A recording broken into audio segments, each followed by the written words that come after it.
The clock on the wall read 11:52 p.m. when Olivia Bennett stepped out of the elevator onto the executive floor of Sterling Dynamics. The towering glass building offered a breathtaking view of the city below, where millions of lights twinkled like scattered diamonds across the urban landscape. She carried a leather portfolio containing the quarterly reports that needed final review before tomorrow's presentation to the board of directors. Her heels clicked softly against the polished marble floor as she made her way through the empty corridors. The usual daytime chaos of ringing phones, hurried conversations, and the constant movement of employees had been replaced by an almost sacred silence. This was her favorite time to work, when the building belonged only to those dedicated enough to sacrifice sleep for success. A presence in the shadows. Olivia had worked as an executive assistant at Sterling Dynamics for nearly 4 years. She knew every corner of this building, every routine, every pattern. So when she noticed the light still burning in the corner office, she was not surprised. Nathan Pierce, the founder and CEO of Sterling Dynamics, was legendary for his work ethic. The man who had built a technology empire from nothing more than a college dorm room idea rarely left before midnight. She had studied him from a distance during her years here, not in the way others did, with calculation or ambition, but with genuine curiosity. There was something fascinating about a man who had everything yet seemed to trust no one. His public image was that of a cold, calculating businessman, but Olivia had witnessed moments that contradicted that reputation. The way he remembered the names of cleaning staff, how he personally funded college scholarships for employees' children, the genuine concern in his eyes when someone on his team faced personal hardship. The unexpected conversation. Olivia settled at her desk outside his office, spreading the reports before her. The numbers told a story of remarkable growth, but she noticed inconsistencies in the international division that needed clarification. She was so absorbed in her analysis that she did not hear the office door open. "You are still here." The deep voice made her look up sharply. Nathan Pierce stood in the doorway of his office, his usually perfect appearance slightly disheveled. His dark hair fell across his forehead, and he had removed his suit jacket, revealing a white shirt with sleeves rolled to his elbows. There was something different about him tonight, a weariness that made him seem more human, more accessible. "Mr. Pierce, I wanted to finish reviewing these reports before the morning meeting." Olivia gathered herself, trying to ignore the way her heart had started beating faster. "There are some figures in the international accounts that require your attention." Nathan moved closer, and she caught the subtle scent of his cologne mixed with coffee. He leaned against her desk, studying her with an intensity that made her feel exposed. "How long have you been working here, Olivia?" The question surprised her. "Almost 4 years, sir." 4 years, he repeated the words as if they held some hidden meaning. "Do you know what I have noticed about you during that time?" Olivia shook her head, unable to form words under his penetrating gaze. "You never ask for credit," Nathan continued, his voice softer now. "The Henderson merger that everyone praised me for, that was your research that made it possible. The technology partnership with Japan that doubled our revenue, your cultural insights opened that door, yet you stand in the shadows, letting others take the applause." Heat rose in Olivia's cheeks. She had not realized he noticed, had not expected him to care. "That is my job, Mr. Pierce, to make you successful." "Nathan," he said, quietly. "When it's just us, call me Nathan." The request felt dangerous, like stepping across an invisible line that kept their worlds separate. "I do not think that would be appropriate." "Appropriate." Nathan laughed, but there was no humor in it. "I've built an empire on being appropriate, on maintaining distance, on never letting anyone get close enough to matter. Do you know how exhausting that is?" Olivia set down her pen, really looking at him for the first time without the filter of professional distance. She saw the exhaustion in his eyes, the tension in his shoulders, the weight of responsibility that never lifted. "Why are you telling me this?" Nathan straightened, running a hand through his hair. "Because you are the only person in this building who looks at me and sees a human being instead of a bank account or a career opportunity. Because when you smile, which is rare, it's genuine. Because I trust you in ways that terrify me." The moment everything changed. The confession hung in the air between them like a bridge neither had expected to cross. Olivia felt her carefully constructed professional walls beginning to crumble. This was Nathan Pierce, the man whose picture graced business magazines, who made multi-million-dollar decisions before breakfast, who could hire or fire her with a single word. Yet here he stood, vulnerable and honest in a way that made her chest ache. "Mr. Pierce, Nathan," she corrected when he raised an eyebrow, "I think we both know this conversation is heading somewhere that could complicate everything." "Everything is already complicated." Nathan moved around her desk until he stood directly in front of her chair. "I stopped being able to think clearly around you about 6 months ago. I started finding excuses to need your input on decisions I could make in my sleep. I've memorized the sound of your footsteps in the hall, the way you tap your pen when you're concentrating, the exact shade of your eyes when you're passionate about an idea." Olivia stood abruptly, needing space, to breathe, to think. "You are my boss. This could destroy my career, my reputation." "What could destroy your reputation?" The sharp voice cut through the moment like glass shattering. Victoria Lang stood by the elevator, her designer suit perfectly pressed despite the late hour, her expression a calculated mixture of concern and triumph. "Nathan, darling, I came back to discuss the Morrison presentation. I had no idea you were still entertaining staff at this hour." The word entertaining carried unmistakable implications. Olivia felt her face burn with humiliation and anger. Victoria had been with Sterling Dynamics for 2 years, and from the beginning she had made her intentions regarding Nathan crystal clear. She wanted the CEO, the wealth, the power that came with being Mrs. Nathan Pierce. Nathan's expression hardened instantly, the vulnerable man from moments ago disappearing behind a wall of ice. "Victoria, your presence is not required tonight." "Oh, but I think it is." Victoria moved closer, her smile sharp as a blade. "We wouldn't want any misunderstandings about appropriate workplace relationships, would we? The board takes such things very seriously." The battle lines drawn. The threat was clear and unmistakable. Olivia gathered her reports with trembling hands, her professional instincts screaming at her to retreat, to protect herself. "I should go. The reports can wait until morning." "Olivia," Nathan's voice stopped her halfway to the elevator. When she turned, she saw something in his eyes that made her breath catch, determination mixed with promise. "This conversation is not finished." Victoria watched the exchange with narrowed eyes, her perfect composure cracking just enough to reveal the calculating mind beneath.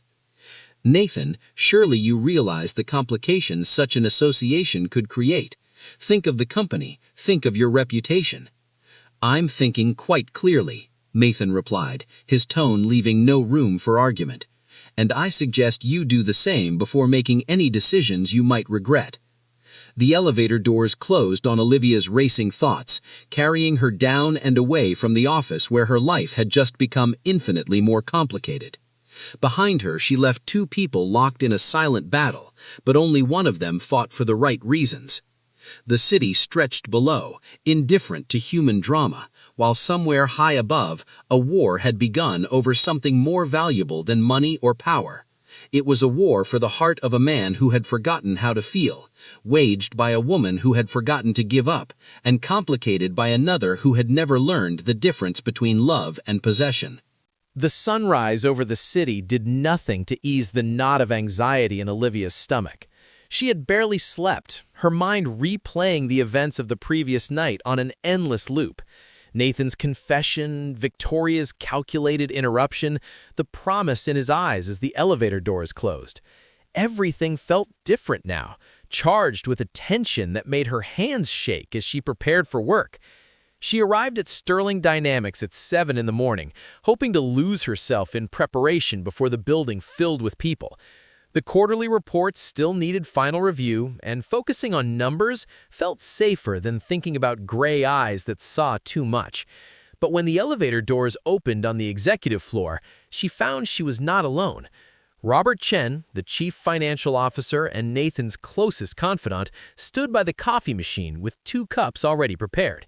At 45, Robert had the wisdom of experience and the sharp instincts of someone who had survived corporate warfare. His knowing smile told Olivia that very little escaped his notice. "Good morning, Olivia. I took the liberty of making your coffee the way you like it. 2 sugars, light cream." He handed her the cup, his expression kind but curious. "You look like someone who had a complicated night." Olivia accepted the coffee gratefully, wrapping her hands around the warm cup. "Just tired, Mr. Chen. Too much work, not enough sleep." "Robert, please. We have worked together long enough for first names." He gestured toward the seating area by the windows, away from prying ears. "And I think we both know that exhaustion is not what has you looking like you are preparing for battle."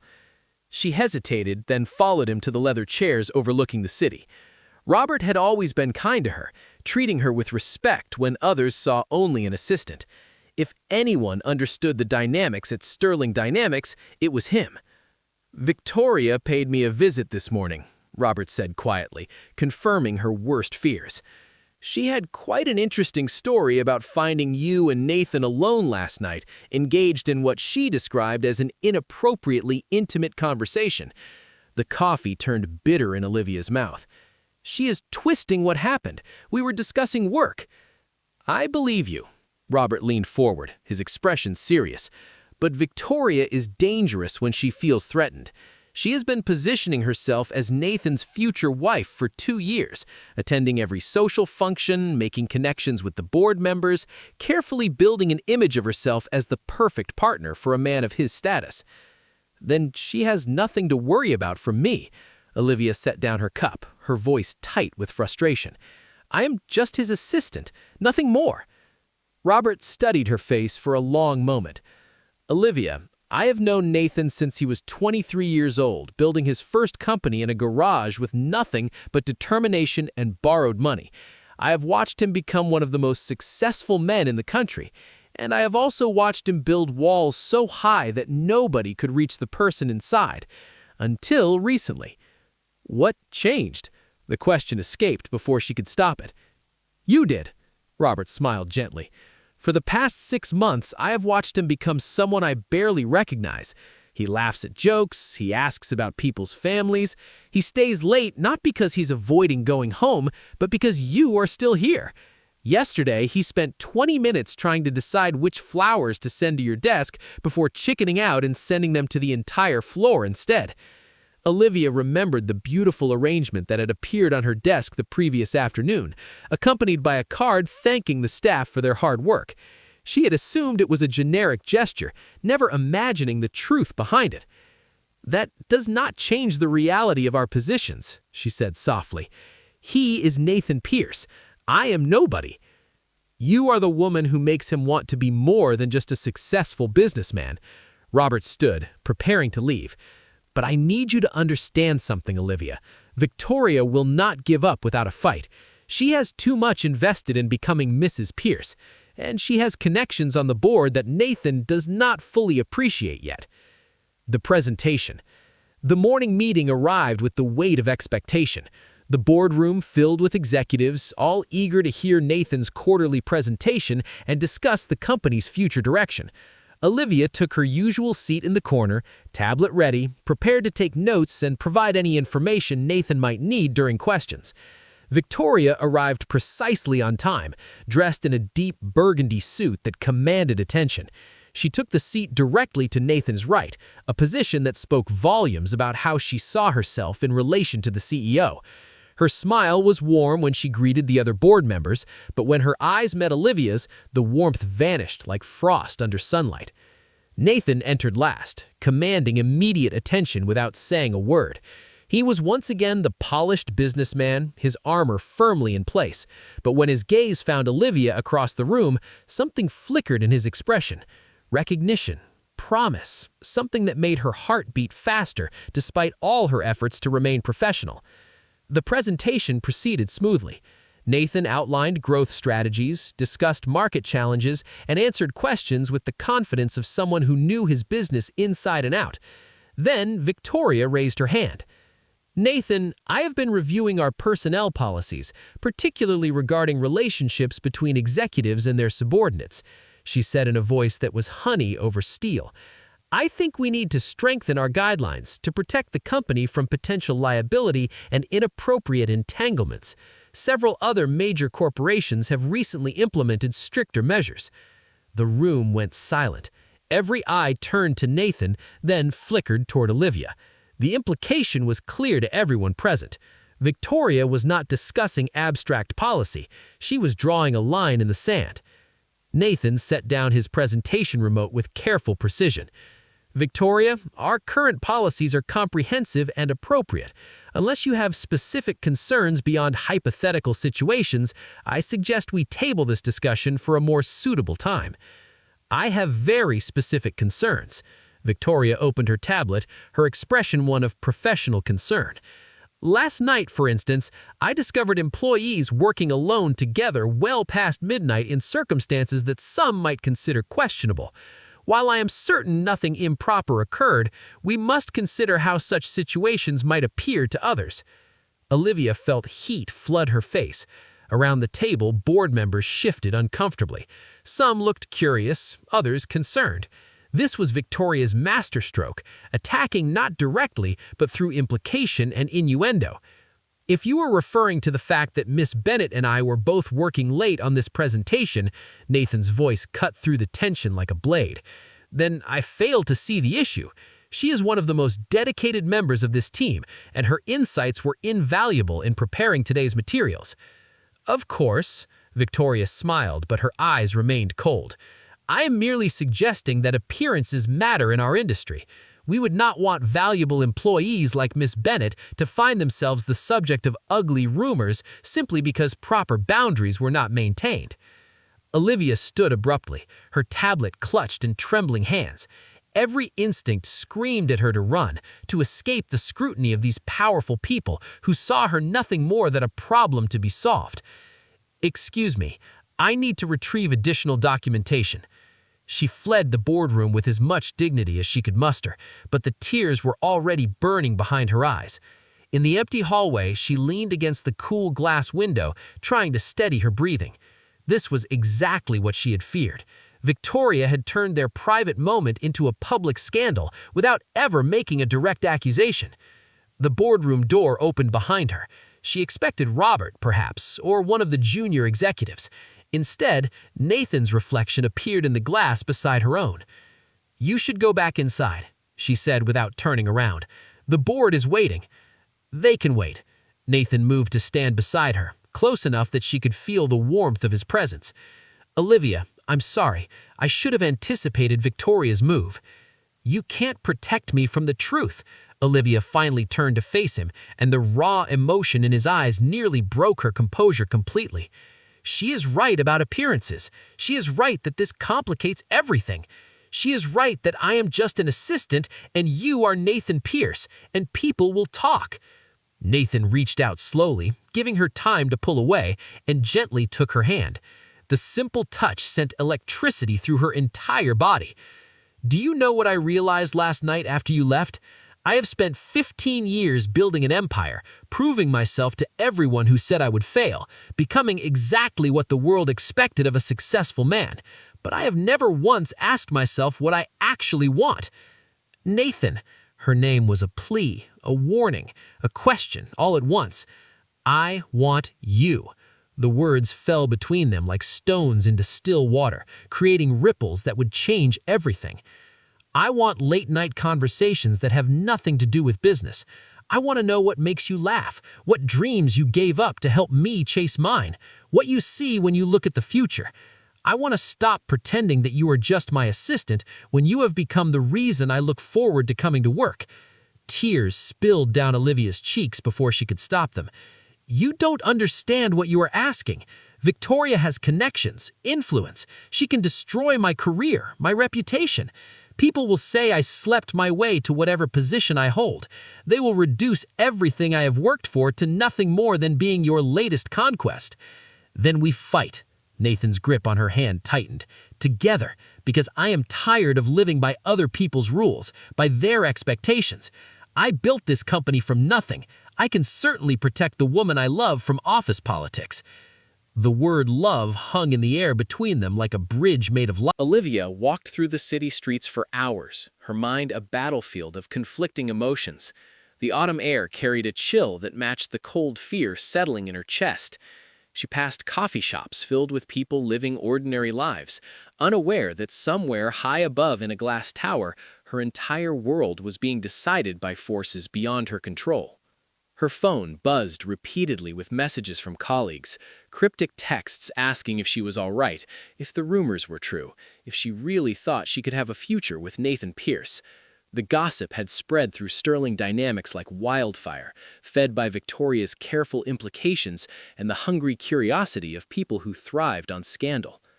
By noon, Olivia found herself sitting on a bench in Central Park, watching children play without a care in the world. Their laughter reminded her of simpler times, before she understood how complicated love could become when mixed with power and ambition. Her phone rang again, but this time it was Robert Chen. "Olivia, where are you?" His voice carried urgency, but not panic. "Nathan is looking for you. Things have gotten complicated." How complicated? She braced herself for the worst.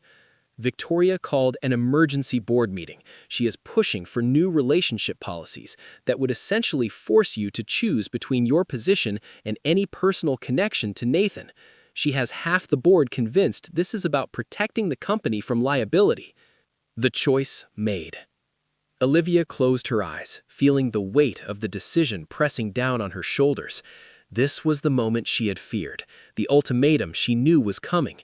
She could resign quietly, disappear from Nathan's life, let Victoria have her victory. It would be the safe choice, the smart choice, the choice that protected her dignity and her future career prospects. But as she sat there in the autumn sunshine, Olivia realized something fundamental had shifted inside her. For 4 years, she had played it safe, kept her head down, never asked for recognition or advancement. She had let others define her worth, had accepted being invisible because it felt safer than being seen. But Nathan had seen her anyway, had valued her anyway, had fallen in love with her anyway. And she loved him too. The truth of it settled over her like a warm blanket. She loved his dedication, his hidden kindness, the vulnerability he showed only to her. She loved the way he listened when she spoke, how he valued her opinions, the respect he showed her even when no one else was watching. She loved him not because he was wealthy or powerful, but because he was real with her in ways he was with no one else. "Tell Nathan I am coming back." Olivia stood, her decision made. "And tell him I am not running anymore." The board meeting. The Sterling Dynamics boardroom had never felt more like a courtroom. Victoria stood at the head of the table, presenting her case with the skill of a seasoned prosecutor. Charts and graphs outlined potential liability issues, examples from other companies that had faced lawsuits over workplace relationships, carefully worded policies that would prevent any fraternization between executives and their subordinates. Nathan sat at his usual position, his expression unreadable, but his hands clenched into fists on the mahogany surface. Robert Chen watched from the side, his experienced eyes assessing every board member's reaction, calculating votes and allegiances. "The solution is simple," Victoria concluded, her voice carrying absolute confidence. "We implement a strict no-fraternization policy between executives and their direct reports. Anyone currently in such a relationship would need to be transferred to a different department or encouraged to seek opportunities elsewhere. This protects Sterling Dynamics from liability while maintaining our professional reputation." Board member Thomas Wellington, a silver-haired veteran of corporate warfare, leaned back in his chair. "This seems like an extreme reaction to what is frankly a common situation in most companies. Nathan, what is your position on this proposal?" Before Nathan could respond, the boardroom doors opened. Olivia walked in, her spine straight, her chin lifted, every inch of her radiating quiet determination. The room fell silent, all eyes turning to watch this unexpected entrance. The speech that changed everything. "I apologize for interrupting," Olivia said, her voice steady despite the racing of her heart.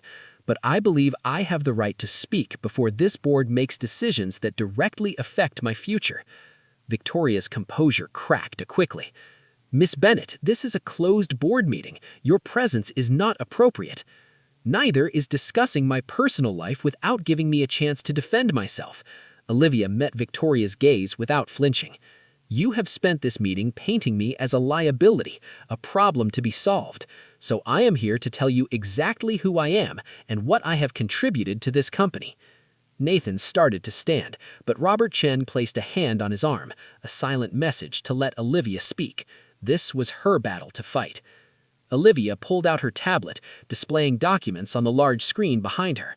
4 years ago, I came to Sterling Dynamics as an executive assistant with a degree in business analytics and a mountain of student debt.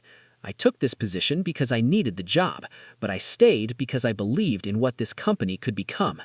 She clicked through slides showing project timelines, financial analyses, strategic recommendations. The Henderson merger that increased our market share by 30%, I spent 6 months analyzing their financial records and found the leverage points that made the deal possible. The Japanese technology partnership, I studied their business culture for weeks and identified the approach that would appeal to their values. The Morrison account that Victoria tried to undermine yesterday, I created the entire strategic framework that made them choose Sterling Dynamics over our competitors. The board members leaned forward, studying the evidence she presented. Numbers did not lie, and the documentation was thorough and undeniable. Olivia had not just assisted Nathan, she had been instrumental in some of the biggest successes of the company. I never asked for recognition because that was not why I did the work. I did it because I believed in what this company could become. I did it because excellence matters more than ego. And I did it because somewhere along the way, I fell in love with a man who valued my mind before he ever considered my heart. Victoria stood abruptly. This is exactly the kind of emotional manipulation I was warning about. She is using sentiment to cloud judgment. No, Thomas Wellington interrupted, his voice cutting through Victoria's objection. She is using facts and documentation to prove her worth, something I notice you have failed to do, Miss Lang. Your entire presentation has been about hypothetical risks and vague threats, but Olivia has just demonstrated concrete value to this organization. Another board member, Patricia Holmes, spoke up. Victoria, I've been concerned about your presentation from the start. It feels less like genuine policy discussion and more like a personal attack. Would you care to explain your real motives here? The confession. Victoria's perfect composure finally shattered completely. My motivations? Fine. I have spent 2 years positioning myself as the ideal partner for Nathan. I have attended every function, made every connection, said all the right things. I have earned the right to be with him, to share in what he has built. And then she shows up, a nobody from nowhere, and suddenly I'm supposed to step aside? The raw honesty shocked the room into silence. Victoria seemed to realize what she had revealed, but it was too late to take back the words. So this was never about company policy, Nathan finally spoke, his voice deadly quiet. This was about controlling who I can care for, who I can love. You assumed that proximity and persistence would equal affection, that you could engineer a relationship the same way you engineer a business deal. I could have made you happy, Victoria said, desperation creeping into her voice. I understand your world. I belong in it. She is just an assistant who got lucky. She is the woman who saw past my wealth and position to the person underneath. Nathan stood, moving around the table toward Olivia. She is the one who made me want to be more than just successful, who reminded me that life is meant to be lived, not just endured. And she is the one I choose, regardless of what any policy or board meeting or jealous rival decides. He reached Olivia, taking both her hands in his. I am sorry I did not say this sooner, in front of everyone, without hesitation. I love you, Olivia Bennett. I love your intelligence, your integrity, your quiet strength. I love the way you see the world and the way you make me see it differently. And I am done apologizing for that, or hiding it, or letting anyone make you feel like you are less than extraordinary. Tears streamed down Olivia's face, but she was smiling. I love you too, even though you're stubborn and workaholic and terrible at taking breaks. This is highly inappropriate, Victoria protested weakly, but the fight had gone out of her voice. Thomas Wellington cleared his throat. Actually, Miss Lang, I think what is inappropriate is attempting to manipulate board policy for personal gain. Your performance review will reflect this incident. As for the proposed policy changes, I vote we table them indefinitely. Does anyone second? Every hand in the room rose except Victoria's. Motion carried. Thomas turned to Nathan and Olivia. However, I do think we need to address the reporting structure. Miss Bennett, your contributions to this company have been extraordinary and frankly undervalued. I propose we promote you to Senior Strategic Analyst, reporting directly to the board rather than to Nathan. This removes any conflict of interest while recognizing your actual role here. Olivia looked at Nathan, who nodded encouragingly. I accept, with gratitude, but I want to be clear about something. I did not fall in love with Nathan because of his position or his wealth. I fell in love with him because he treated me like an equal when the entire world tried to make me feel small.